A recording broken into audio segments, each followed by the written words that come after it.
Assalamualaikum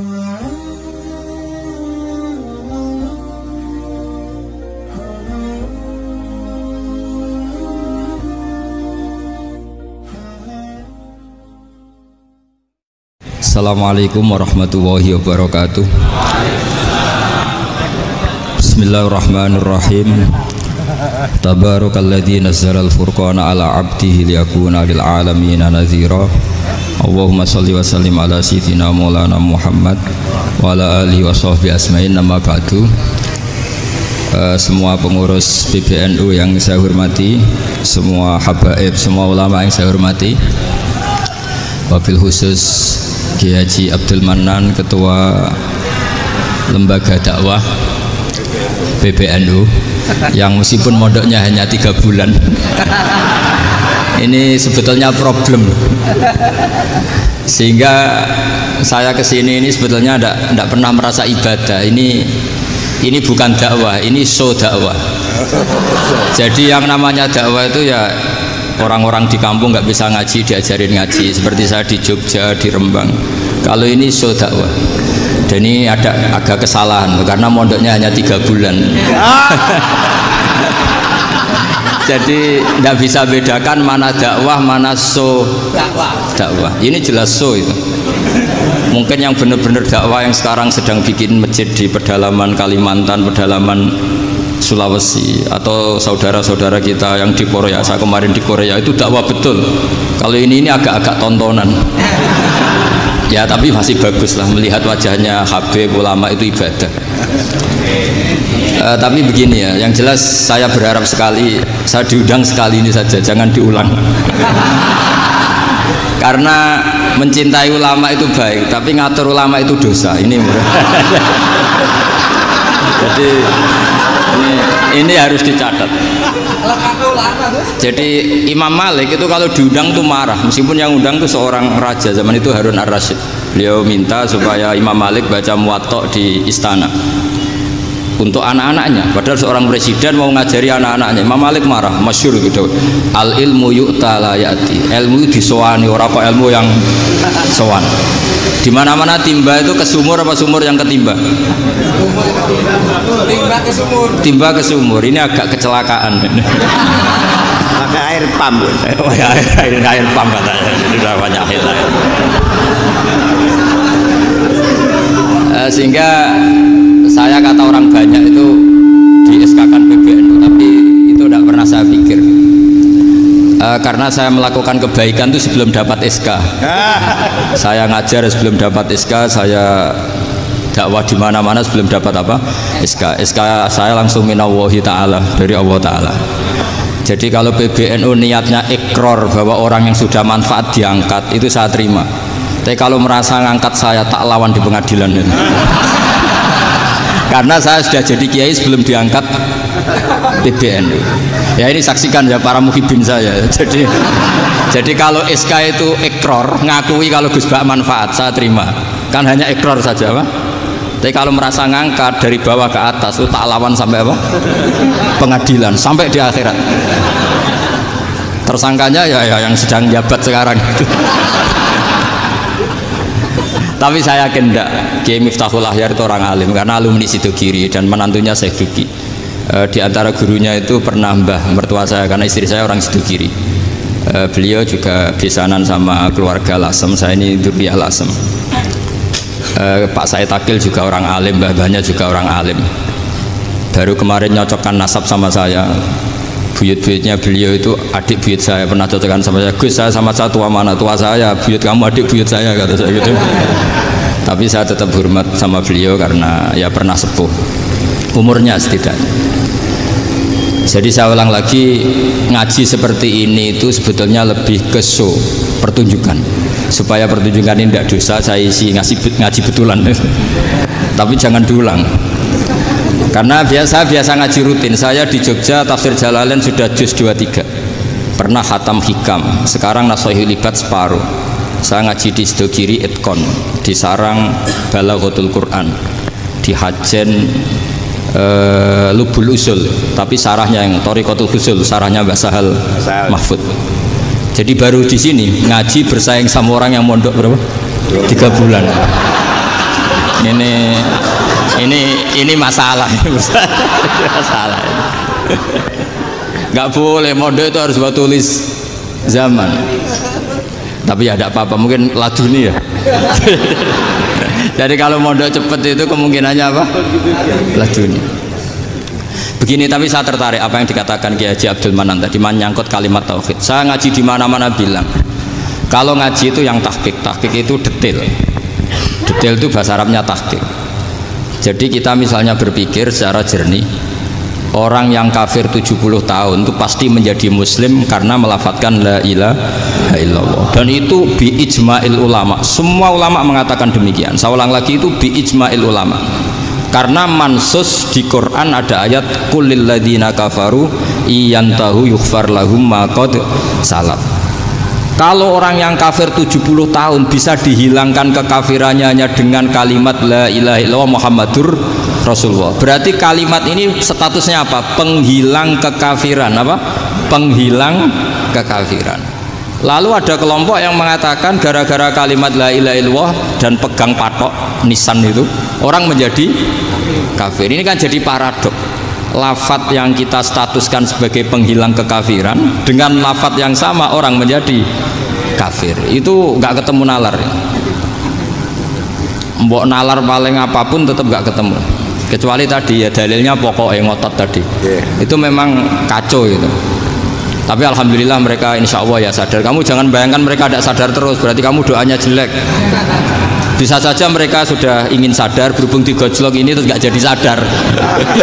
Jadi jangan-jangan salah kita karena sering gojlok sehingga yang mau sadar jadi tidak apa? Nggak sadar. Saya tadi jam 10 sampai setengah 2 masih ngajar di pondok saya. Saya ngajar tafsir masih di Rembang sana saya. Terus saya ke Semarang, Delalah Muyassar. Ya mungkin agak-agak keramat, jadi tetap jam 3:4 saya bisa ketemu Habib Umar Hafid.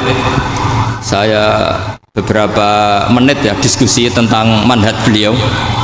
Dan kebetulan saya sering belajar kitab beliau sama alumni-alumni Darul Mustafa. Meskipun saya tidak pernah ke sana, tapi saya tahu betul mazhab beliau. Karena al-arwah junudun apa? Mujannada.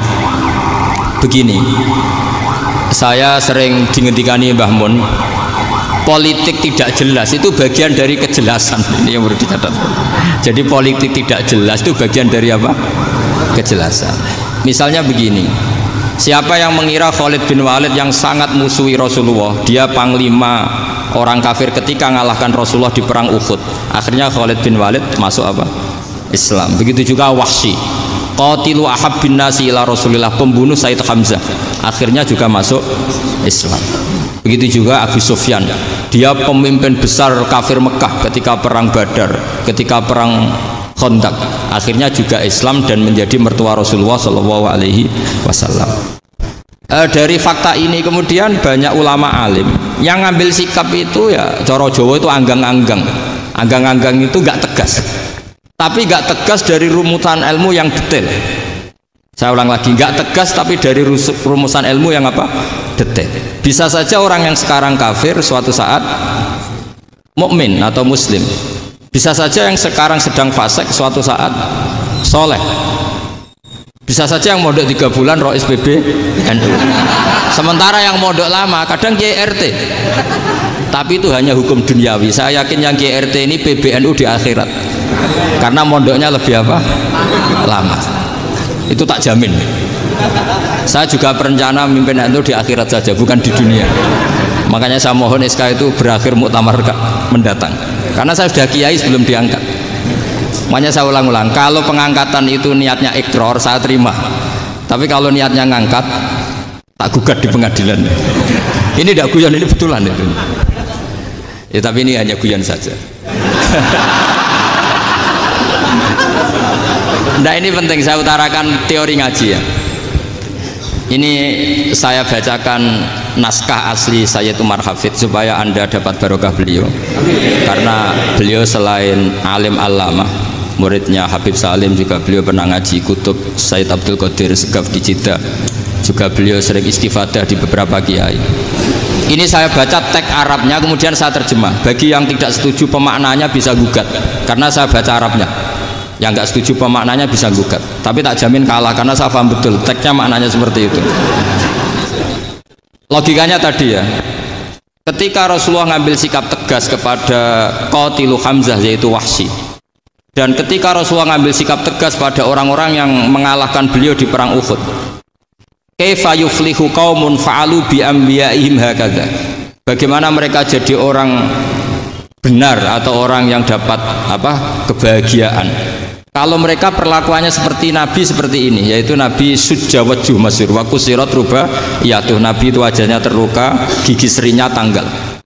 Orang-orang seperti ini tuh nggak akan bejo kalau orang Jawa, nggak akan falah. Tapi apa yang terjadi? Allah menurunkan ayat laisa laka minal amri syai'un aw yatuba 'alaihim aw yu'adzibahum. Muhammad itu bukan wilayah kamu ngecap orang, menstigmasi orang itu tidak wilayah kamu. Saya bisa saja mengampuni mereka atau menyiksa saya itu atau menyiksa mereka itu wilayah saya, kata Allah. Saya bisa saja mengampuni mereka atau menyiksa mereka itu wilayah saya. Sehingga akhirnya apa? Rasulullah tidak ngambil sikap yang mungkin orang lain mengatakan itu tidak tegas. Tapi itu kearifan. Betul, akhirnya Wahsy malah masuk Islam. Khalid bin Walid panglimanya juga masuk Islam. Dan beberapa orang kafir juga masuk Islam, termasuk mimpinihim, ketuanya yaitu Abu Sufyan. Ini penting saya utarakan. Makanya ini saya baca pembenaran dari konstruksi pikiran tadi. Nah ini supaya khas. Ini khasnya orang mondok 10 tahun ini. Jadi ini tak baca ini. Nah, biar jelas ini nanti teksnya persis ya, tidak saya rubah. Ini di kitabnya Habib Umar Hafid, namanya itu Taujihun Nabi Limardoti Bari. Kalau diterjemah ya mengarahkan orang yang sadar. Nabi itu orang yang sadar ya, sampai ini termasuk orang yang sadar. Limardoti Robbi, menuju mendapat ridho Tuhan atau Allah Subhanahu wa Ta'ala. Saya baca teksnya ini di halaman 179. Ini tidak ada yang saya rubah, tidak saya kurangi. Bismillahirrahmanirrahim. Fala budda an wattina qulubana ala annana khadamatu ahli hadzal qaul wa yattali'u wa min qulubina annana na'taqidu imkaniyata ayyasfa fi ahadina yaumal qiyamati man huwal ana kafirun yuslimu faya'lu sya'nu indal haqqi fayakunu sababan li khalasika fil qiyamah yumkinu dzalik. Jadi kita para dai, para kiai itu adalah khodamatu hadal kaun. Kita ini adalah pelayan alam raya ini yang selalu berharap alam ini akan lebih baik.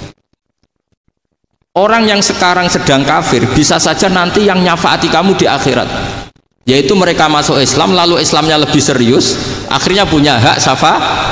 Sementara kamu Islam mulai kecil tapi biasa-biasa saja seperti ini, mulai dulu ngaji terus sama Ki Abdul Manan, nggak pernah yang ngisi ngaji. Itu artinya nggak ada perkembangan. Makanya saya nggak ingin ngaji lagi, karena saya ingin perkembangan Anda nanti tukang mengisi, bukan yang diisi. Kalau saya nanti ngaji lagi di sini, artinya Anda kalau tetap mendengarkan itu tidak ada perkembangan. Pantas saja semulang Gus Bahak sampean sing ngaji. Sekali-kali ada perkembangan, saya ngaji sampean yang mulang, itu bagus itu. Meskipun itu perkembangan yang menyesatkan.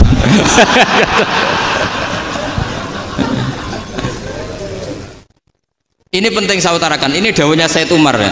Orang yang sekarang sedang kafir bisa saja orang ini nanti nyafaati kamu, yaitu beliau orang ini Islam, kemudian Islamnya serius, maka punya hak syafaat. Sementara kamu Islamnya biasa-biasa saja. Itu masyhur kayak Sayyidina Umar. Sayyidina Umar Islam di hari itu langsung makomnya makom yang a'la, sehingga mengalahkan yang sudah Islam lebih lama. Karena Islamnya Umar itu menjadi izzatul Islam betul. Makanya jangan benci orang tegas teman-teman, kadang ya ada baiknya. Abu Bakar itu sudah Islam tapi layinal janib, orangnya santun. Kalau dipisoi orang yang menengahi lah, kira-kira seperti itu. Begitu juga Bilal, Ammar, Suhaib. Singkat cerita, Rasulullah itu sering dibully ya, sering disiksa orang-orang kafir. Rasulullah berharap, wah kalau yang Islam gini terus repot. Melihat Umar ini petarung di pasar Uka, dia dapat uang itu kalau tarung, menangan. Kata Rasulullah, kalau ini yang Islam ya bagus. Beliau berdoa, Allahumma aizal Islam bi Umar. Itu kira-kira 2 hari dari doa beliau, Umar masuk Islam. Itu pertama masuk Islam itu orang-orang kafir diparani. Kalau kamu ganggu Rasulullah Muhammad tak bunuh. Semenjak itu orang kafir yang gentenan sembunyi. Sehingga kata para mereka yang Islam selalu jaya mut aslama Umar, ketika Umar masuk Islam. Itu dalam satu hari Islam itu Rasulullah sudah ngendikan Umar yang Islam sehari ini imannya kalau ditimbang separuh ahli dunia masih unggul sama Islamnya Umar. Nah, bisa saja seperti itu.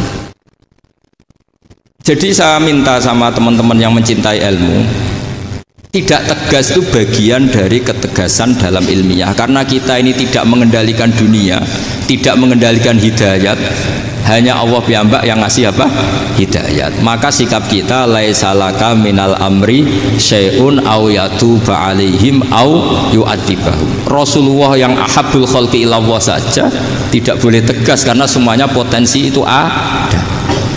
Cuma kita tegas dalam kebenaran saja, tapi nggak perlu tegas dalam mengawal kebenaran.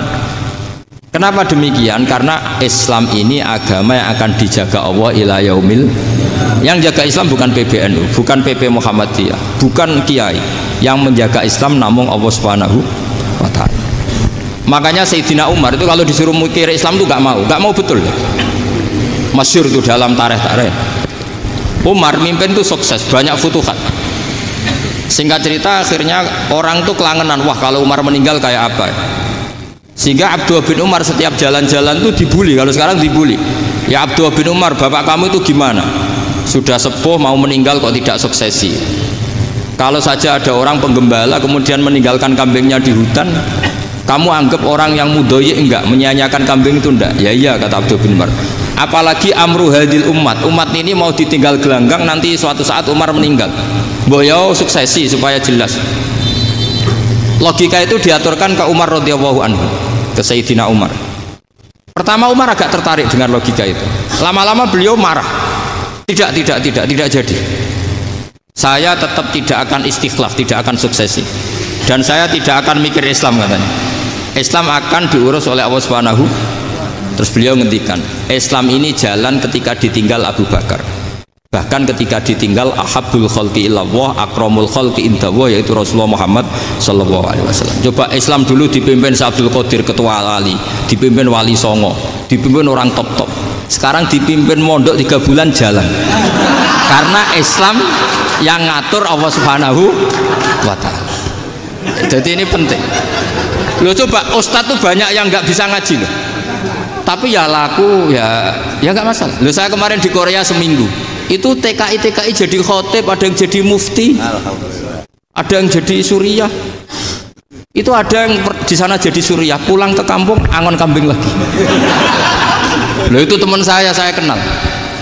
Suriah Korea. Iya suriah Korea. Tapi artinya gini, bahkan masjid semua yang di Korea itu didirikan oleh TKI dan TKW.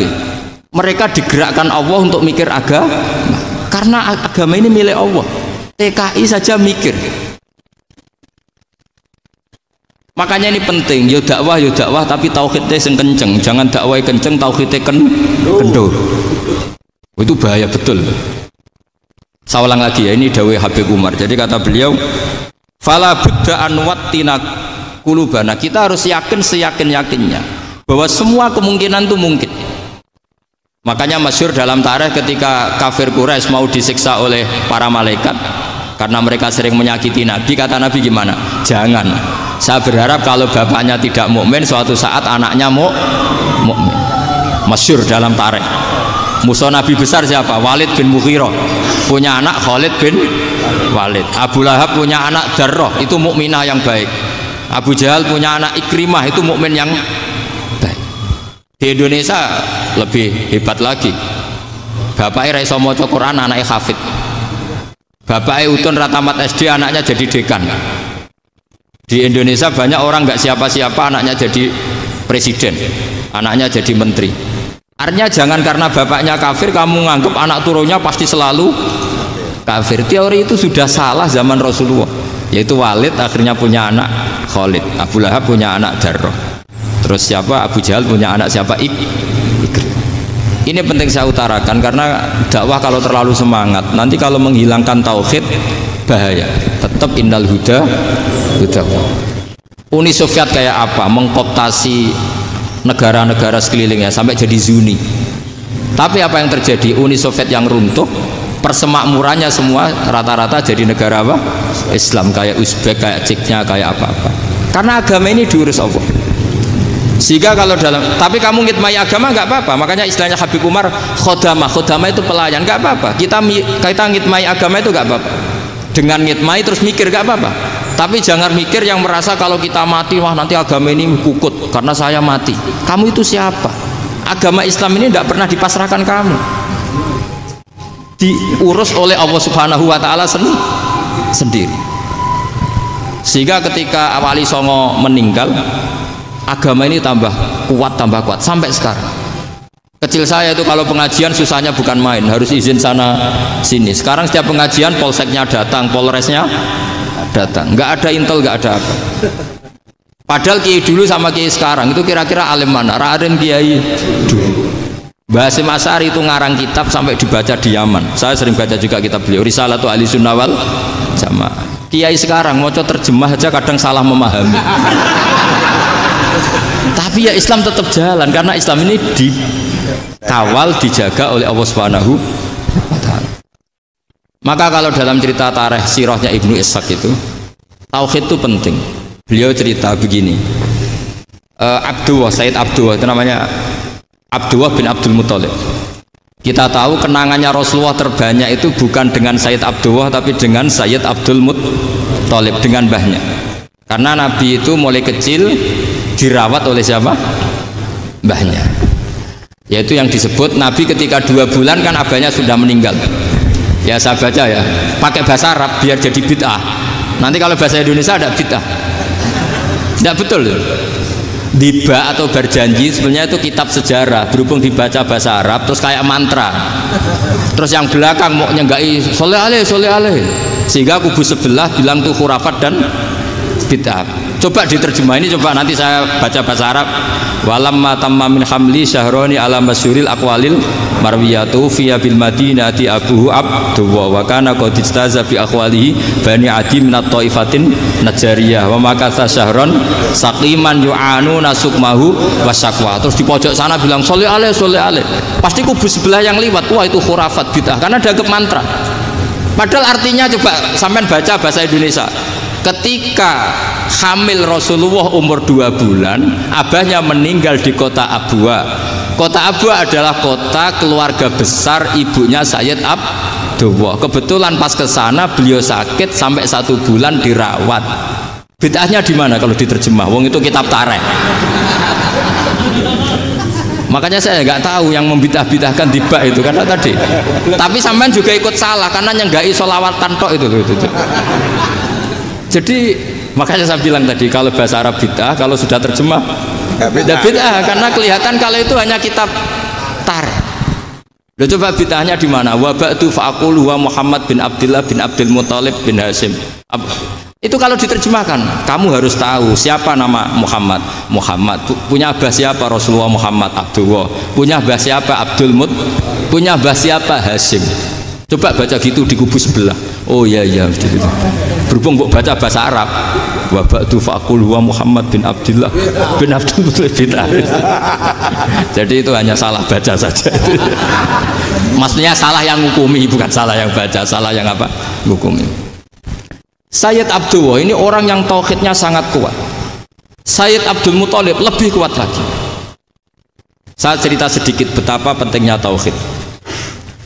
Ketika pasukan Abraha bawa pasukan gajah mau menyerang apa? Ka'bah. Itu sebelum menyerang itu semua aset-aset milik orang kafir Quraisy, milik orang Quraisy lah, itu ditawan, diambil, termasuk milik Sayyid Abdul Muthalib, milik Abdul Muthalib.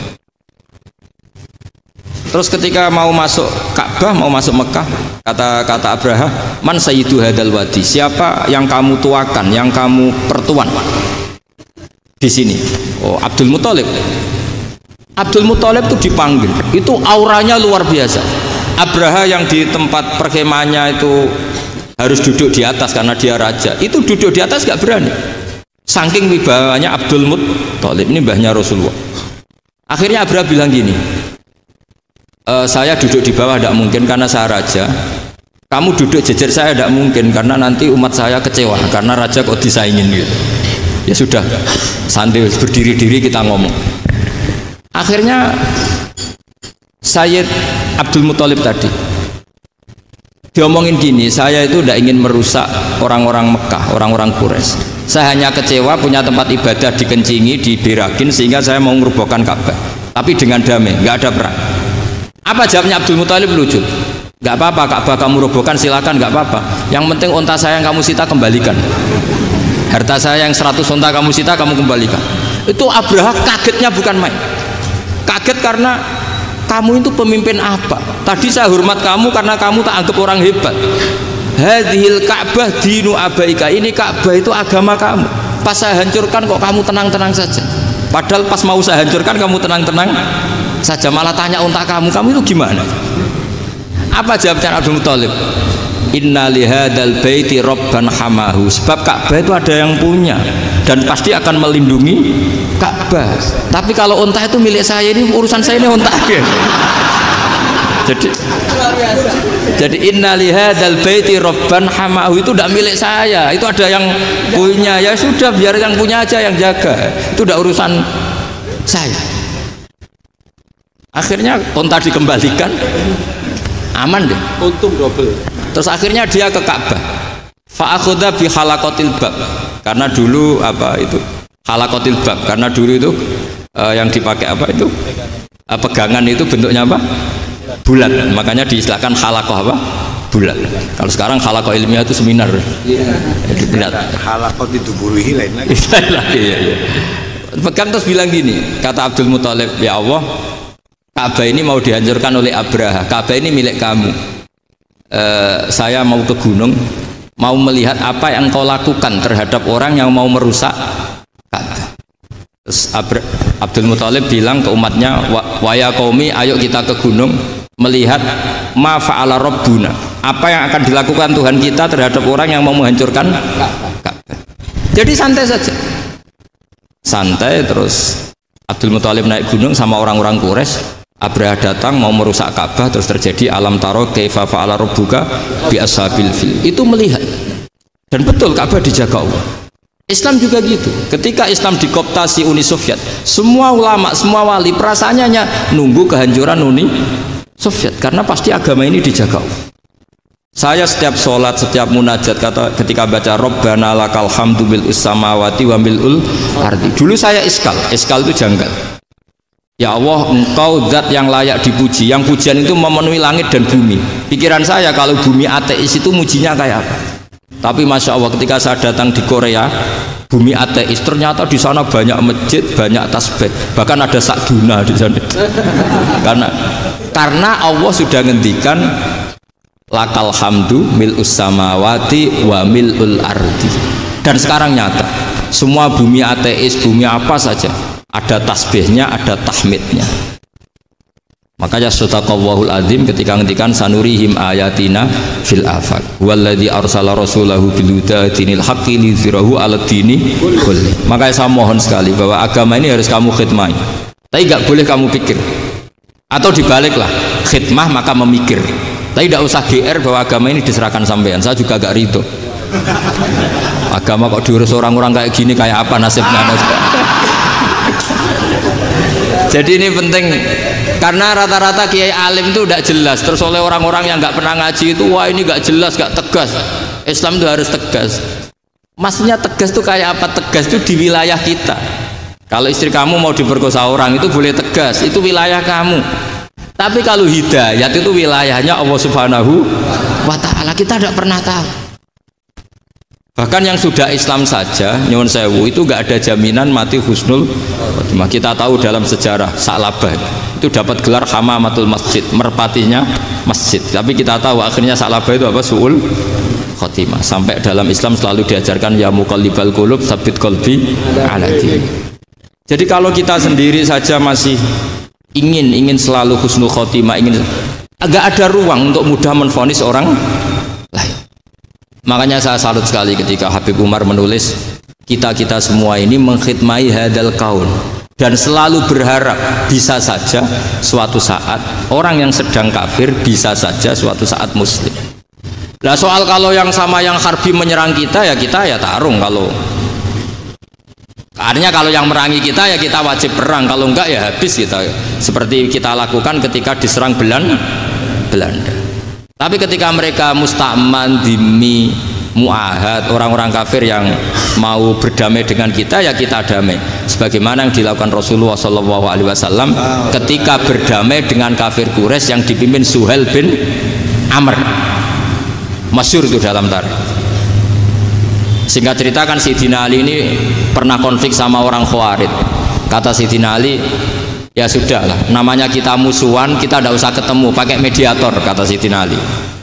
Kata orang Khawarij, ini apa-apaan kok butuh mediator, nggak ada Qur'annya, nggak ada hadisnya. Kira-kira kalau Pak Sayyidina Ali orang Jawa, nggak ada apa tidak tahu. Walhasil Sayyidina Ali akhirnya baca ayat, wa in khiftum shiqaqa bainihima fab'atsu hakaman min ahli wa hakaman min ahliya. Jika suami istri tengah konflik, maka yang keluarga suami kirim mediator, yang keluarga perempuan juga kirim mediator. Terus kata Sayyidina Ali, wa amru ummati Muhammad a'dhamu min amri rajulin wa imra'atin. Kalau suami istri saja ketika konflik butuh mediator, apalagi ini kelompok besar pasti lebih butuh mediator. Akhirnya lalu mediatornya siapa? Kata Sayyidina Ali, ya siapa saja yang penting baik. Ditunjuk seseorang, diprotes sama orang Khawarij, ini orang nggak kredibel. Oh, terus Sayyidina Ali marah-marah. Rasulullah itu pernah berdamai dengan orang, bahkan orang itu kafir, yaitu Sulhul Hudaybiyah. Nabi itu berdamai dengan orang yang bernama Suhail bin Amr, ketika itu kafir. Makanya ini menunjukkan bahwa musolahah ma'al kufar itu boleh demi kelangsungan bernegara, berbangsa. Kamu tidak usah meragukan reputasi NU. Ketika dulu kafirnya kafir harbi zaman Belanda, ya Mbah Hasim fatwa apa? Jihad. Jadi jangan kira tidak tegas. Kita tegas sekali. Justru kita yang punya masa lalu tegas. Tapi kepada siapa dan dalam konteks apa? Paham ya? Terus ini penting sekali untuk dijernihkan.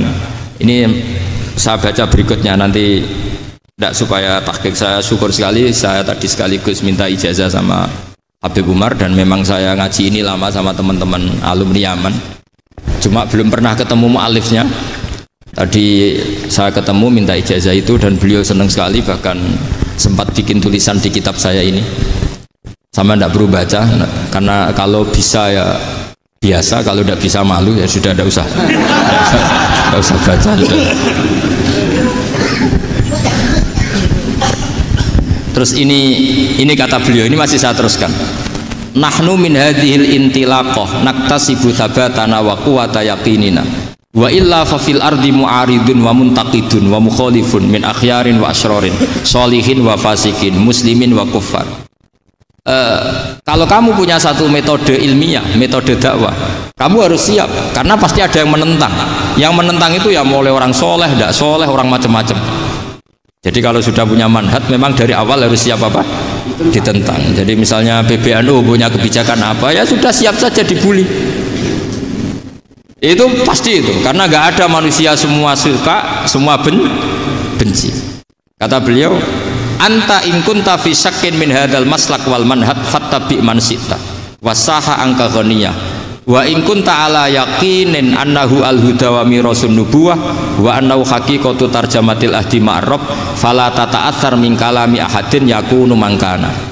Jadi intinya kita mengawal Islam secara rahmatanil alamin itu justru kita berharap menjadi simpatik dan menjadikan mereka menjadi napa Islam. Jangan ketika simpatik dianggap gak tegas. Saya masih ingat betul dawuh Mbah Mun, hak sekseni, kata beliau, saya masih ingat kalimatnya, sekseni aku ra tegas itu berdasar ayat laisalaka minal amri syai'un aw yatuba alaihim aw yu'adzibahum, karena potensi sosial itu bisa rubah. Orang yang sekarang kawan kamu bisa saja suatu saat jadi musuh, yang sekarang musuh kamu bisa saja suatu saat jadi kawan. Terus kamu ngambil sikap tegas dalam sesuatu yang nggak stabil seperti ini, lalu tegas itu kan nggak pada tempatnya. Makanya yang seperti ini kata Allah pakai asa itu menawa-menawa. Asa wahu ayyaj'ala bainakum wa bainal ladzina ataitum minhum mawaddah. Bisa saja orang yang sekarang musuhan dengan kamu suatu saat dijadikan mawaddah. Kamu udah mawaddah itu saling mengasihi. Kamu udah usah tanya, wallahu qadir kata Allah, karena Allah mampu. Jadi dalam hukum-hukum sosial Allah seringnya bilang apa? Asa. Misalnya wasa antakrahu syai'a wa huwa khairul lakum, wasa antuhibbu syai'a wa huwa syarrul lakum. Karena masalah sosial ini semuanya asa, yang pernah tahu siapa? Bisa saja sekarang saya Rois Surya, nanti SK-nya nggak turun lagi, tapi saya tidak apa-apa. Bisa saja nanti santri 10 tahun dipimpin 3 bulan, nggak apa-apa. Bolak-balik nggak apa-apa, saya tidak akan kecewa. Karena masya Allahu kana wa malam yasa lam yakun. Assalamualaikum warahmatullahi wabarakatuh.